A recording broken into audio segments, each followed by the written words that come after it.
मित्रों, इस समय मैं तपोवन में हूँ। इस समय बहुत खतरनाक यहाँ से ऊपर से कोई तार टूटा हुआ है, जो इस समय इस नदी को क्या बोलते हैं, विष्णु प्रयाग धौली गंगा जो है तबाही मचा रही है। नीचे जहाँ तक भी नजर पड़ रही है, चमोली, कर्णप्रयाग, श्रीनगर तक सभी दोस्तों से अनुरोध है, सभी मित्रों से अनुरोध है, कृपया बच कर रहे, क्योंकि यहाँ पे भयंकर जो है तपोवन से ऊपर से पूरा नदी फट गई है, पूरा कोई ताल फटा है ऊपर से, जिस भयंकर तरीके से इस समय स्थिति बहुत खराब हो रही है। कृपया ध्यान दें सभी लोग, इस समय जो यहाँ पे है पूरा भयंकर तरह से तबाही मच रही है। इसलिए ये देखिए, ये नदी जो है धौली गंगा ने यहाँ पे बहुत भयंकर तबाही मचानी शुरू कर दी है। जो धौली गंगा ऋषि गंगा पे जो डैम है इस समय, उससे ऊपर जाते हुए भयंकर देख लीजिए, चारों तरफ से बहुत भयंकर तरीके से जो है स्थिति खराब हो रही है। सभी मेरा जितने भी लोग फेसबुक लाइव देख रहे हैं मेरा, कृपया वो ध्यान दें, चमोली, कर्णप्रयाग, श्रीनगर, ऋषिकेश तक जहां तक भी जल्दी से जल्दी ध्यान दें, कृपया संभलने का प्रयास करें। श्रीनगर में अलर्ट हो जाए सभी लोग। चमोली, यहाँ से जितने भी नदी के किनारे लोग हैं वो कृपया, क्योंकि 2013 केदारनाथ आपदा से भी भयंकर इस समय धौली गंगा पूरा चारों तरफ वो लगा हुआ है, भयंकर तरीके से इस समय जो है ऊपर से हो रहा है। कृपया सभी लोग जितने हैं पूरा तरह से तबाही मचती हुई समय, जो तपोवन के ठीक नीचे जो बैराज बन रहा है वो पूरा टूट गया है इस समय, और पूरा भयंकर तरीके से तबाही मच रही है। बड़े ऊपर से पता नहीं है, बहुत बड़ी तबाही इस समय हो रही है। इसलिए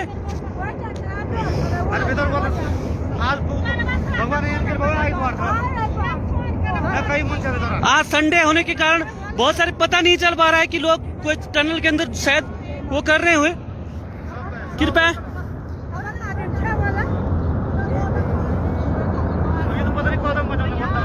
इसलिए जितने भी चमोली और कर्णप्रयाग जितने भी नदी किनारे लोग हैं वो करते हुए सुरक्षित स्थानों पर जाएं। जितने भी लोग ये देख रहे हैं इस समय तबाही मच रही है पूरा ऊपर से।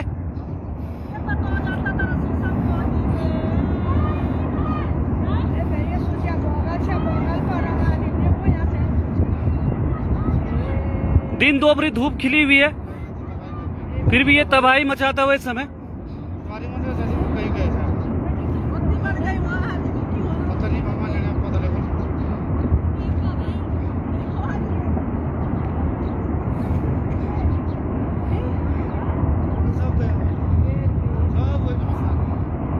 तो आवाज में क्या सोच रहा था कि इसमें आवाज कितनी खतरनाक आ रही। पहले मैंने सोचा इधर कुछ ब्लास्ट हो रहा कुछ।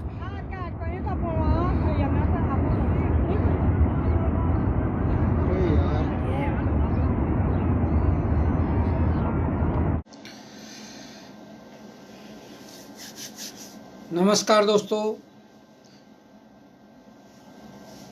केदारनाथ आपदा 2013 को ज़्यादा समय नहीं हुआ है, और उसके बाद आज ऋषि गंगा, धौली गंगा, यहाँ पर जो बैराज बन रहे थे, जो पनबिजली योजनाएं चल रही थी, वहाँ पर एक घटना हुई है। बताया जा रहा है कि ग्लेशियर या हिमखंड कोई आया और जोर का विस्फोट की आवाज़ आई, कोई धमाके की आवाज़ आई, और वो 25 किलोमीटर दूर तक उसकी आवाज़ सुनाई दी। और वो क्या था, अभी तक तो यही बताया जा रहा है कि कोई हिमखंड आया। परंतु जो ये पहाड़ों में इस तरीके का जो निर्माण हो रहा है, एक बहुत बड़ी चिंता की बात है। मैं इस संदर्भ में कुछ वीडियो दिखाऊंगा, फिर चर्चा करूंगा। अभी जो पंचेश्वर बांध बन रहा है, इसका ज़बरदस्त विरोध हुआ, और उस विरोध में एरी जी का दिखाई दे रहा होगा, मैं दिखाऊंगा वीडियो। भेज दिया, उसके बाद जन सुनवाई शुरू कर रहे हैं आप लोग। ये नाटक है, ये प्रपंच है, ये बिल्कुल नहीं चलेगा। हम इसका विरोध करते हैं, इसका बहिष्कार। कोई नाटक नहीं है, ये सुनवाई आज से शुरू हो रही है। बिल्कुल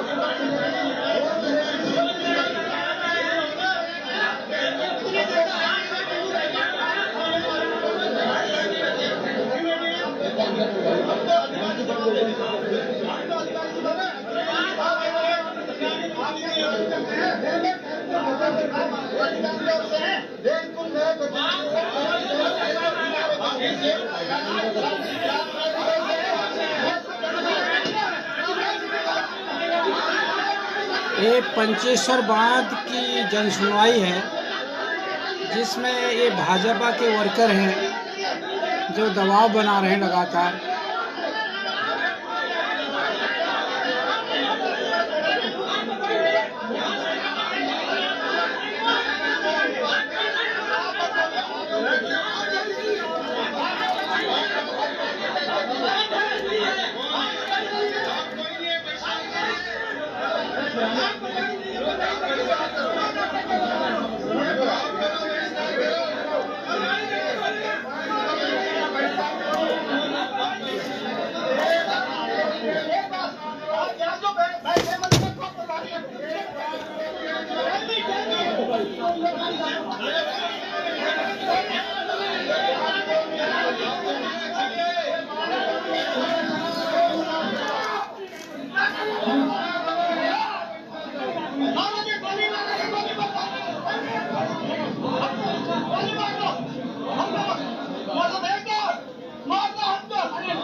ये पंचेश्वर बांध की जनसुनवाई के दौरान की घटना है, जिसमें जबरदस्ती जनसुनवाई की जा रही है। अधिकारी वहाँ पे है नहीं, भाजपा के सारे लोग वहाँ पे हैं और ज़बरदस्ती वो किया जा रहा है, क्योंकि प्रोजेक्ट उनके केंद्रीय जो नेता हैं या प्रधानमंत्री मोदी जी का वो ड्रीम प्रोजेक्ट उसको बताया जाता है। तो उसके लिए एक ज़बरदस्ती कोशिश की जा रही है, जनता को सुनने की भी कोशिश नहीं हो रही है और एक दबाव बनाने की कोशिश हो रही है पंचेश्वर बांध के लेकर। उसमें जो बांध का कंस्ट्रक्शन होगा, बांध का निर्माण होगा, उसमें जो नुकसान होगा जनता का वो तो होगा ही, साथ में जो आज की घटना है अगर इसको भी ध्यान में रखा जाए, उसके बाद जो नुकसान होगा वो अलग से है। मैं जो आज हुआ उसकी कुछ वीडियोज आपको दिखाऊंगा।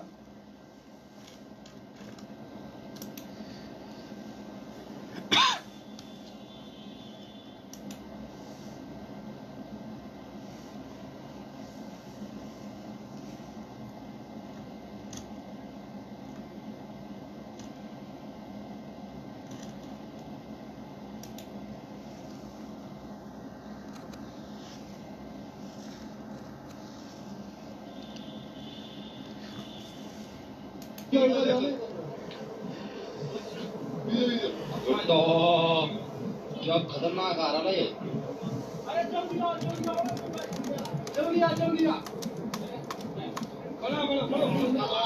ओ भाई साहब,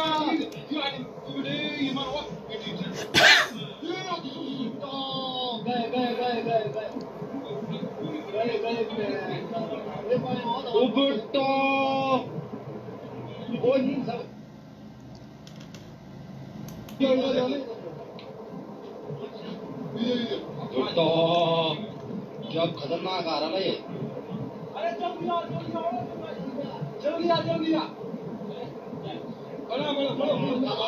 ओ भाई साहब,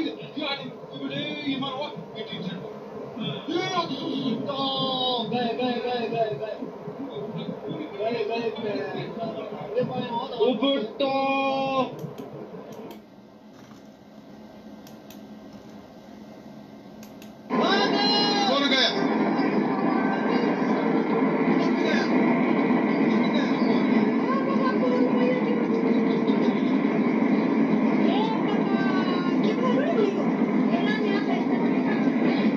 सब डिब्बों को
ये है सर्दी का मौसम है, ना बारिश है ना कुछ है।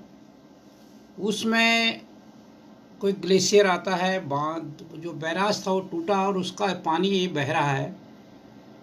अगर ये बारिश का मौसम होता, बारिश हुई होती और उस दौरान ये घटना होती तो इससे कितना ज़्यादा नुकसान उस क्षेत्र को पहुंचता, इसका अनुमान लगाना भी बड़ा मुश्किल है। लगातार वहाँ पर जितने भी वहाँ के स्थानीय लोग हैं और जो प्रकृति से जुड़े हुए लोग हैं, प्रकृतिविद जो लोग हैं, उन्होंने लगातार बड़े बांधों का उत्तराखंड में विरोध करते रहे हैं। और ये जो बाहरी लोग हैं उन्हें बिजनेस से मतलब है, उन्हें अपने कारोबार से मतलब है। वहाँ के स्थानीय लोग ये समर्थन करते रहे कि जो बहता हुआ जल है उस पर कोई भी योजना आप चलाओ, वो कर सकते हो, वो काम आप कर सकते हो। कोई भी योजना अगर पानी के बहाव के साथ करो, पानी को अगर बांध के कोई भी योजना वहाँ पर चलाओगे तो वो भविष्य के लिए बहुत बड़ा खतरा पैदा कर सकती है। वो चाहे आज नहीं तो कल ये मंजर और बांधों के साथ भी होगा, क्योंकि वहाँ पे पहले ही बताया कि उत्तराखंड के जो पहाड़ हैं वो काफ़ी कच्चे पहाड़ हैं, अंडर कंस्ट्रक्शन हैं। तो उन पर अगर हम बड़ी योजनाएं कुछ बनाएंगे तो वो ज़्यादा दिन तक नहीं चल सकते हैं। और यही कारण रहा कि जो ये बैराज टूटा, वो उतना पानी का जो पीछे से आया उसको नहीं झेल पाया, क्योंकि वो कहीं ना कहीं एक जगह उसकी नींव ज़मीन के अंदर, ज़मीन के सहारे थी और वो ज़मीन इतनी मजबूती से उसको नहीं रोक पाया। और पानी का जो वेग था उसके साथ वो सारी जो परियोजनाएं वहाँ चल रही हैं उनको ध्वस्त करते हुए जन और धन का जो भी नुकसान हुआ वो तो हुआ ही। परंतु यहाँ पर समझने की बात ये है कि हम ये एक पहली घटना नहीं है। पहले भी ये घटनाएं हुई हैं। 2013 में केदारनाथ जो घटना हुई, अब वो घटना को डैमों से जोड़ना तो उस समय नहीं जोड़ा गया। और अच्छा होता कि उस समय भी इस चीज़ का ध्यान रखा जाता है, क्योंकि अचानक इतना पानी अगर पहाड़ से निकलता है तो क्योंकि पहाड़ का जो ढाल होता है वो बहुत तेज़ होता है और पानी के जो वेग होता है वहाँ पे, जो पानी की स्थिति, जो उसकी जो स्टैटिक एनर्जी होती है, जो उसमें जो अंदर जो ताकत होती है, तो वो उसकी एक गतिज ऊर्जा में कन्वर्ट हो जाती है, बदल जाती है, वो एक डायनेमिक एनर्जी में बदल जाती है और वो पूरा पानी एक ताकत का रूप ले लेता है। जब भी बड़े बड़े टरबाइन चलते हैं या पानी के बहाव के साथ साथ हम जो काम कर रहे हैं या जो योजनाएं ये वहाँ पर चला रहे हैं, वो पानी के वेग का इस्तेमाल कर रहे हैं डैम बनाकर। परंतु हम उस वेग का जब वहाँ पर पनबिजली योजनाएं चला रहे हैं, उस वेग को ध्यान में रख के, तो हमें ये ध्यान रखना चाहिए जब ये वेग हमारे खिलाफ काम करेगा तो कितना विनाशकारी होगा। और उस चीज़ को ये नज़रअंदाज करते रहे हैं। जब भी वहाँ पर काम हुआ, जितने भी वहाँ पर डैम बने, सब में केवल उनको अपना बेनिफिट उन्होंने देखा और इस चीज़ का किसी ने ध्यान नहीं दिया कि अगर ये पानी किसी वजह से अगर इसने अपना वेग पकड़ लिया जहाँ पर हमने इसको रोक रखा है और वो पानी वहाँ पर अगर गतिज ऊर्जा में कन्वर्ट कर दी उसने, तो इसको कंट्रोल कैसे करेंगे। आज हुआ वही, जब पीछे से बैराज में पानी आया तो उसमें गति थी बहुत, और उसने जो वहाँ पे पानी था उसमें भी गति पैदा कर दी और उस गति को जो वहाँ पे इन्होंने बैराज बनाया था वो झेल नहीं पाया और टूट गया। और उसका जो जमा हुआ पानी था उसने बाढ़ की स्थिति वहाँ पैदा कर दी और तबाही मचाते हुए आगे बढ़ गया। और मैं वो भी फोटो आपको शेयर करूँगा जो कि इस घटना से पहले की स्थिति और जो इस घटना के बाद अब स्थिति है, वो भी आप देख सकते हो कैसा उसने खुला मैदान बना दिया। प्रकृति को तुम ज़्यादा देर तक किसी चीज़ को बांध के नहीं रख सकते। अगर तुम प्रकृति के साथ छेड़खानी करोगे तो उसके परिणाम घातक होंगे, और उसको जब उसकी मर्जी होगी तो वो अपने को फ्री करेगा। वही उस घाट में किया है। आज इसके बाद अगर उस घाट को देखोगे वो एकदम साफ है, एकदम मैदान बन चुका है। उसके बाद की जो फोटो वहाँ से आई हैं, जो पिक्चर वहाँ पर आई हैं, तो अब वो पूरा जो घाटी है मैदान में बदल गई है। जो वहाँ पर रुकावटें थी वो सारे हटा दी, वो इस बाढ़ ने हटा दी हैं।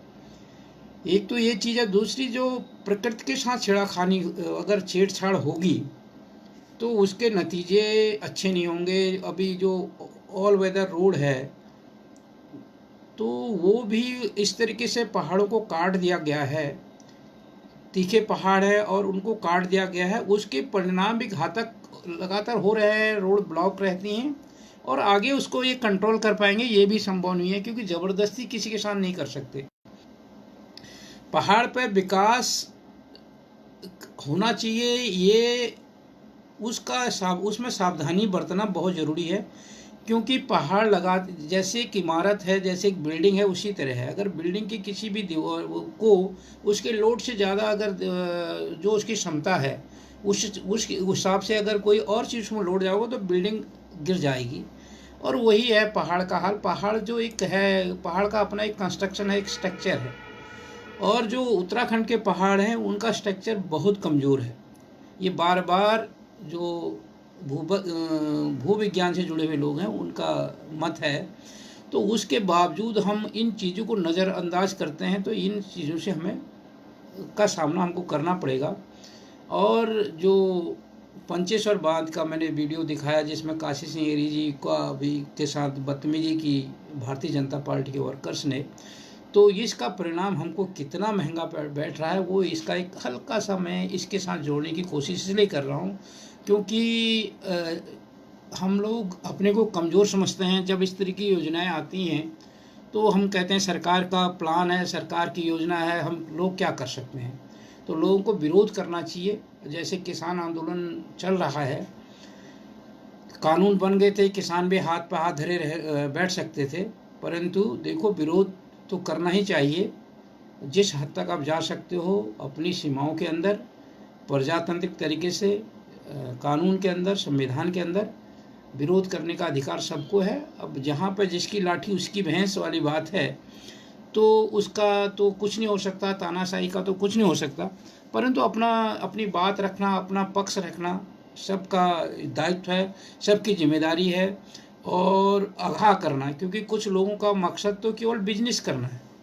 अगर जैसे बाहर से आए उनका काम है डैम बनाएंगे, अपना बिजनेस करेंगे, जो इसका वो डैम होगा, जो वहाँ पर खर्चा लगाया वो अपने आप तो कहीं दूसरी जगह रहेगा, वहाँ पर मरेंगे तो मजदूर, ज़मीन या जो भी नुकसान होगा वो वहाँ के स्थानीय लोगों का होगा। और अगर कभी इस तरह की घटना होगी तो वहाँ पर जो वो लोग कार्य कर रहे होंगे उनका नुकसान होगा, और जो इनकी योजना है उसका इंश्योरेंस होगा, उनको उनकी भरपाई वहाँ से हो जाएगी। और कुछ उनके सरकार में उनके अपने बंदे हैं वो उनका कर्जा माफ़ कर देंगे, तो उनको ज़्यादा क्षति होने वाली नहीं है। नुकसान होगा तो वहाँ के स्थानीय लोगों का होगा, जो वहाँ पर कर्मचारी काम कर रहे होंगे उनका होगा, उनके घर बर्बाद होंगे। इस चीज़ का भी ध्यान रखना पड़ेगा, क्योंकि जो व्यवसायी होगा, जिसका वहाँ पर व्यवसाय चल रहा है, वो तो वहाँ बैठेगा नहीं, वो तो अपना केवल वहाँ पे उसका पैसा काम कर रहा है। तो इन सारी चीज़ों को, और वो बड़े बड़े रिस्क ले सकते हैं, क्योंकि रिस्क में उन्होंने किसको भेजना है, उनने तनख्वाह पे लोग रखने हैं, और जो भी चुनौती है, जो भी रिस्क है उनके लिए है। उनका तो केवल पैसा लगा है, उनने इन्वेस्टमेंट किया है, वो इन्वेस्टमेंट भी बैंक से लोन लिया है, लोन का भी इंश्योरेंस किया होता है। तो इसमें जो भी वो नुकसान हुआ है, अगर जो कंपनी वहाँ पर थी जिसका वहाँ पर प्रोडक्शन होता था, विद्युत पैदा करते थे, उनकी पूरी परियोजना का उसमें इंश्योरेंस होगा। तो वो तो इंश्योरेंस कंपनी को इसका नुकसान झेलना पड़ेगा। परंतु जो और लोग वहाँ पर लापता हैं, जो वहाँ के स्थानीय लोगों का नुकसान हुआ है, वो चिंताजनक है, क्योंकि वो गरीब जनता होगी, उनका कोई सुनने वाला नहीं रहेगा और उनको कोई सुनेगा भी नहीं। तो ये चीज़ें हैं। जब उत्तराखंड राज्य लिया था तो उस समय भी ये कहा था कि हम पानी के बहाव के, जो जल जंगल ज़मीन की बात थी, कि हम जंगलों को, पानी को और वहाँ की जो ज़मीन है उसके संरक्षण की बात थी। उसको उसके विरुद्ध काम नहीं करने की बात थी कि हम जंगलों को बचाएंगे, हम पानी का संरक्षण करेंगे, हम पानी के बहाव के खिलाफ नहीं जाएंगे और कोई भी परियोजना हम बनाएंगे तो पानी के बहाव का जो होगा, ताकत होगी, उसी का इस्तेमाल करेंगे और प्रकृति के साथ जो विनाश और विकास का रेशियो का हम विशेष ध्यान रखेंगे। विनाश की मतलब विनाश करके विकास नहीं करेंगे। तो ये राज्य बनाने में जो आंदोलनकारी थे उन ताकतों का भी ये सोच थी। परंतु अभी क्या है कि जो सारी चीज़ें वहाँ का सौदा हो रहा है, जो इस योजनाओं को प्रारूप देते हैं वो भी वहाँ पे नहीं रहते, वो भी बाहर के लोग हैं। जो वो योजनाओं को चला रहे हैं वो भी बाहर के लोग हैं। और अब बाकी जो पिस रहा है तो वहाँ पे कर्मचारी कार्यरत हैं, वो पिस रहे हैं। जो वहाँ की जनता है जिसकी ज़मीन डूब रही है वो पिस रहा है। और इस बाढ़ की चपेट में जो नदी के किनारे दोनों तरफ बसे हुए लोग होंगे जिनका ये नुकसान हुआ है वो पिस रहा है। तो इन बातों को भी सबको ध्यान में रखना होगा। वहाँ तक जहाँ तक कि इसका प्रभाव पड़ेगा वो सारी गरीब जनता होगी, ना जिसने वो वहाँ पे डैम बनाने का वो किया होगा, प्रपोजल पास किया होगा वो वहाँ होगा, ना जिसका वो डैम होगा वो वहाँ होगा। अब वहाँ पे जो इसका पीड़ित होगा वो वहाँ के लोकल लोग होंगे या फिर जो उन प्रोजेक्टों में काम करने वाले कर्मचारी होंगे वो होंगे। ये बड़ा वो है, चिंता की बात है। और इन चीज़ों के लिए जब तक हम जागरूक नहीं होंगे, जब तक हम सर झुकाकर जी हाज़ुरी करना नहीं छोड़ेंगे, तब तक ये मंजर होता रहेगा और हमको इन सारी चीज़ों का सामना करना पड़ेगा। ये नुकसान हमको झेलने पड़ेंगे, चाहे वो केदारनाथ की आपदा हो 2013 की, अब ये 2021 की ये हो गई है। और बीच बीच में छोटे छोटे लैंडस्लाइडिंग होते रहते हैं। जो ऑल वेदर रोड पे लैंडस्लाइडिंग हो रही है उसकी तो कई खबर भी नहीं होती। ऐसे कई गांव के गांव हर बारिश में वहाँ बहते हैं। उसका भी जो अभी जो सड़कें पहाड़ों में खुदी हैं, जितनी भी सड़कें हैं चाहे वो किसी योजना के तहत बनाई हों कनेक्टिविटी के लिए, उनमें भी इस चीज़ का ढाल का ध्यान रखा गया। ढाल का एंगल कितना होना चाहिए, किस कोण पर हम किस हिसाब से पहाड़ पर ढाल दें ताकि पहाड़ जब बारिश हो या पानी का बहाव हो तो उससे ज़मीन का कटाव कम हो और लैंडस्लाइडिंग ना हो। उनमें इस चीज़ का भी ध्यान ठेकेदारों या जो वहाँ पे डिपार्टमेंट है जिसके अधीन ये काम सड़कें भी वहाँ बनती हैं, वो भी इस चीज़ का ध्यान नहीं रखती कि हम कैसे कटान करें सरकार। क्योंकि वही बात यहाँ पर भी आ जाती है, जब वहाँ सड़कें बनती हैं तो जो योजनाएं बनाते हैं वो कहीं दूर बैठे होते हैं। उन्हें पता नहीं है कि अगर हम सड़कें बना रहे हैं तो पहाड़ का ढाल कितना तेज़ है और उस ढाल को अगर हम काटेंगे तो उसके परिणाम क्या होंगे। तो इन सारी चीज़ों को, और उसमें उस पहाड़ के पर हम अगर ऊंचाई से नीचे वाले गाँव में अगर हम रोड को पहुंचा रहे हैं तो किस एंगल पर हम उसके ढाल को रखें ताकि भूमि का कटाव ना हो, इस चीज़ का भी वो ध्यान नहीं रखते। तो ये सारे जो कारण बने हैं पहाड़ में, अभी क्या है, ये तो अब कई कारण पहाड़ की बर्बादी का हो गए हैं, उत्तराखंड की बर्बादी के हो गए हैं, जंगल की आग से, जंगल के माफिया से, जंगली जानवरों से। और ये जो आपदा आ रही है, जो डैम के, अब ये तो एक सिलसिला समझ लो, क्योंकि जैसे जैसे ये डैम कमज़ोर पड़ेंगे तो ये उनका सिलसिला शुरू हो जाएगा टूटने का। और बारिश में जैसे पानी आएगा, भरेगा इनमें, और बारिश का पानी का जो वेग से पहाड़ों से पानी उतरेगा, अगर अभी जो अचानक अगर वो जो ग्लेशियर आया अगर उसको ये नहीं सहन कर पाया तो कभी पानी भी अगर बारिश का तेज़ी से बहेगा तो ये डैम नहीं सहन कर पाएंगे और इससे कई नुकसान लगातार सिलसिला झेलना पड़ेगा। और जहाँ जहाँ ये डैम बने हैं अगर वो पानी उसको पहाड़ पिएगा पानी को तो वहाँ पे भी पहाड़ लैंडस्लाइडिंग बढ़ेगी। तो इससे ये दूसरा नुकसान पहाड़ को हो रहा है, ज़मीनें डूब रही हैं, वो भी नुकसान है। और जो अभी सड़कों का तो जो कटान में नुकसान हो रहा है हो ही रहा है, मतलब हम विकास कहाँ कर रहे हैं समझ में नहीं आ रहा है। ये क्या हो रहा है कि कुछ लोगों की दुकानें ज़रूर खुल रही हैं, जो वहाँ से प्रोजेक्ट उनको मिल रहे हैं। अब जिसका यहाँ पर डाम चल रहा था उसकी दुकान खुल गई, जिसको रोड का ठेका मिल गया उसकी दुकान खुल गई। और जो विकास की बात थी, अगर विकास होता तो फिर इन चीज़ों का सामना हमें नहीं करना पड़ता। अगर हमको, क्योंकि देखो नुकसान, रिस्क हर चीज़ में है, देखो चुनौती हर चीज़ में है, बिना रिस्क के बिना उसके कोई काम तो होता नहीं है, ये भी हमें मानना पड़ेगा। परंतु उसके लिए भी यहाँ पे अरेंजमेंट होता है, उसके लिए भी हमें पता है कि इसमें हमारा इतना % ये चुनौती है, ये रिस्क है। तो उसको रिस्क को हम का सामना हम कैसे करेंगे, उसके लिए पहले से ही उसी दौरान जब हम प्रोजेक्ट बनाते हैं, कोई भी योजना बनाते हैं तो तैयारियां होती हैं। अब वहाँ पे ये सारी चीज़ें हमने मनमानी ढंग से कर दी, वहाँ के लोगों के विरोध के बावजूद, विशेषज्ञों के विरोध के बावजूद वहाँ पे योजनाएं ज़बरदस्ती थोप दी। तो अगर विशेषज्ञों की ही नहीं मानेंगे तो हम रिस्क मैनेजमेंट कहाँ से हो जाएगा। अब ये हो रहा है कि डिजास्टर मैनेजमेंट हो रहा है, रिस्क मैनेजमेंट तो हुआ ही नहीं। रिस्क मैनेजमेंट तो पार्ट है ही नहीं हमारी योजना का। अगर रिस्क मैनेजमेंट हमारे योजना का पार्ट रहा होता तो हम इतने बड़े बांध नहीं बनाते, इतनी बड़ी परियोजनाएं पहाड़ पर नहीं बनाते, जिस परियोजनाओं को पहाड़ झेल ही नहीं पाएगा।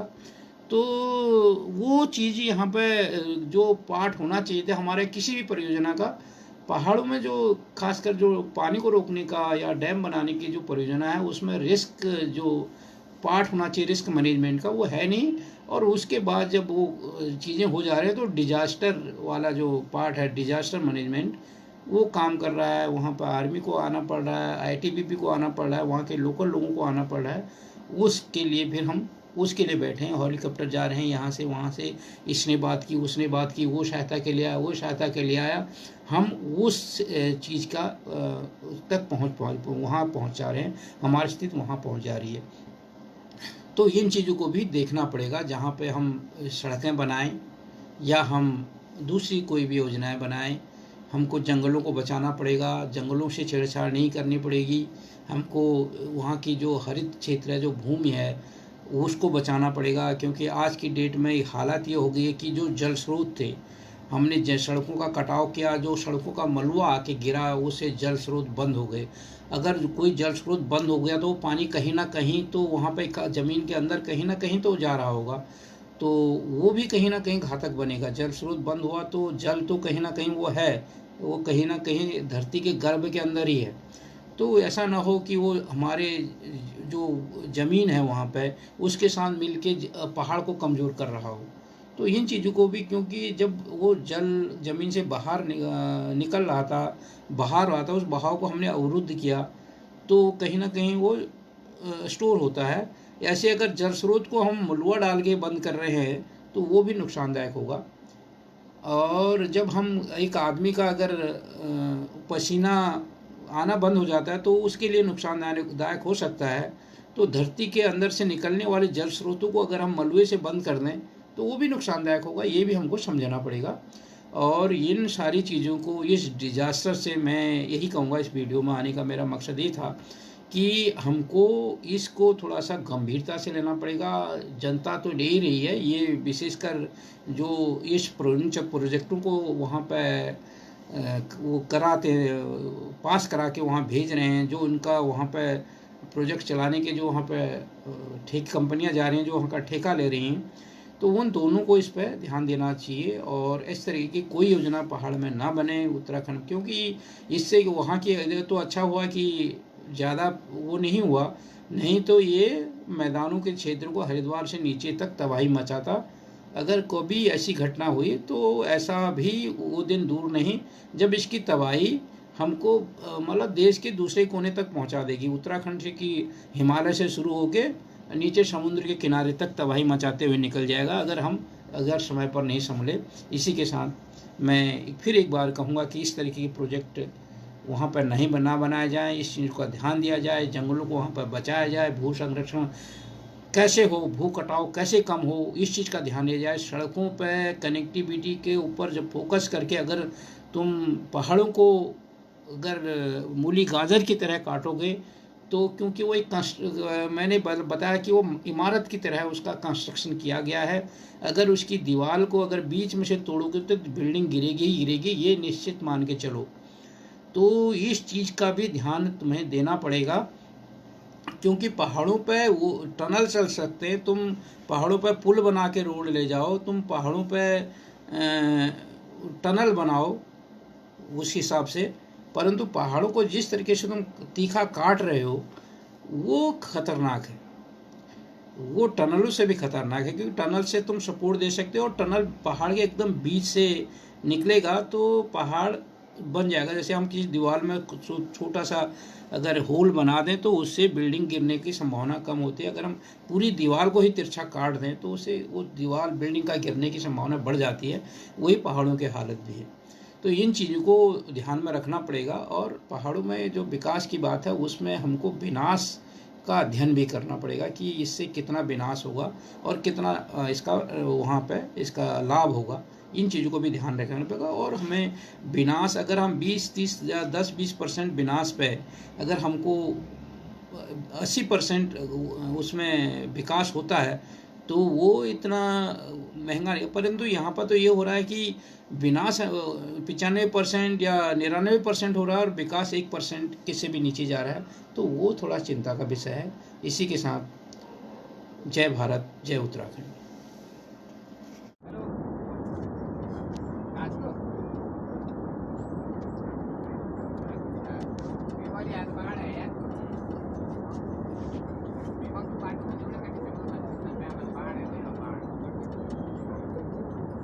अब घटने लग गया ना थोड़ा।